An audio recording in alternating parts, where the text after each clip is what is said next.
የኔ ልጅ በባዶ እንዳይወጣ ቢያንስ አንድ ጉርሻ ጉረስ። አንቺ ሴትዮ ልጅ አትበይ። በጣም ነው ማፍርብሽ። ከጓደኞቼ በታች ነው ያደረግሽ። ምን የኔ ልጅ እንደዛ ነው እንዴ? እሺ በል ከፍ ከፍ አሸማቀቅኩ አይደል? የራስሽ ጉዳይ እባክሽ። አስመስ ምን አረጌ ነው ፈጣሪ? ለአንድ ልጄ እንኳን መሆን ያልቻልኩ። እባክህ ፈጣሪ ሰ በእናት ከሙላት በልጅ ትንፋሽ ሙቀት ሜካፕ አርቲስት እናት መጣች። በእናት ያዘችው ከባድ ነው መሰለኝ። ሂድና ግዛት። በማያገባ ጥልቅ አትበል። ደግሞ ሁለተኛ እናት እንዳትለኝ። ዋይ ብሮ ዋይ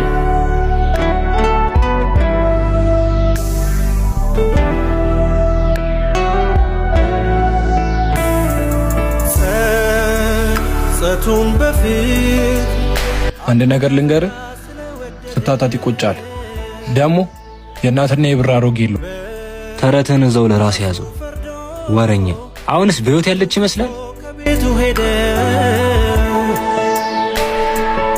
ጊዜ ነው ዳኛ። አረ የእናትህ አመጣት ልክ አይመስለኝም። ሰባሪ ለመሆኑ ለምን እንደዚህ እንደሆንኩ ታውቃለህ? በጀንበር ገዳይ በለት ከባሪ ስትፈጠር እንደዚህ ሆንሽ መሰለኝ። አይደለም በትራፎባት ያደቀቃት ማናት? እኔ ነኝ። ከ25 ዓመት በፊት ሁሉም ወንዶች የሚመኙን ሴት ነበርኩኝ። ያዩኝ ሁሉ የሚደነግጡልኝ። እንኳን ወጣቱ ሽማግሌው ፈዞ የሚቀርልኝ ቆንጆ ሴት ወጣት ነበርኩኝ።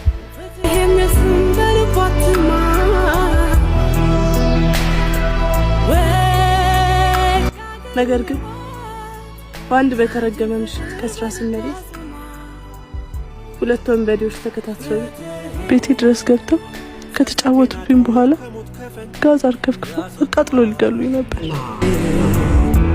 ረጅም ጊዜም ሆስፒታል ነበርኩኝ። አንተም ወደ ውስጥ እያደግክ ነበር።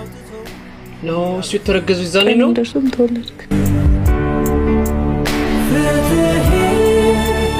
የነፍሴ ክፋይ አንዱ ልጄ አውቃለሁ አላምርም፣ ግን እናት ነኝ። አንተ እንኳን ፊት አትሰይ። ጊዜ ምን ወዶ የኔም ፍትህ ነጠቀኝ። ራሴ እንዳላጠፋ ኃጢአት ሆነብኝ። ማትፈልገኝ ከሆነ ወደ ፈጣሪ ቀርቤ ሞት ልጠባበቅ።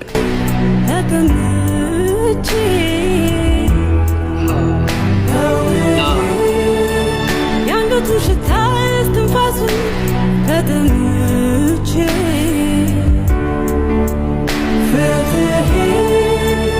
ትናንትን ባለም ዛሬም ባንተ ተረሳሁ።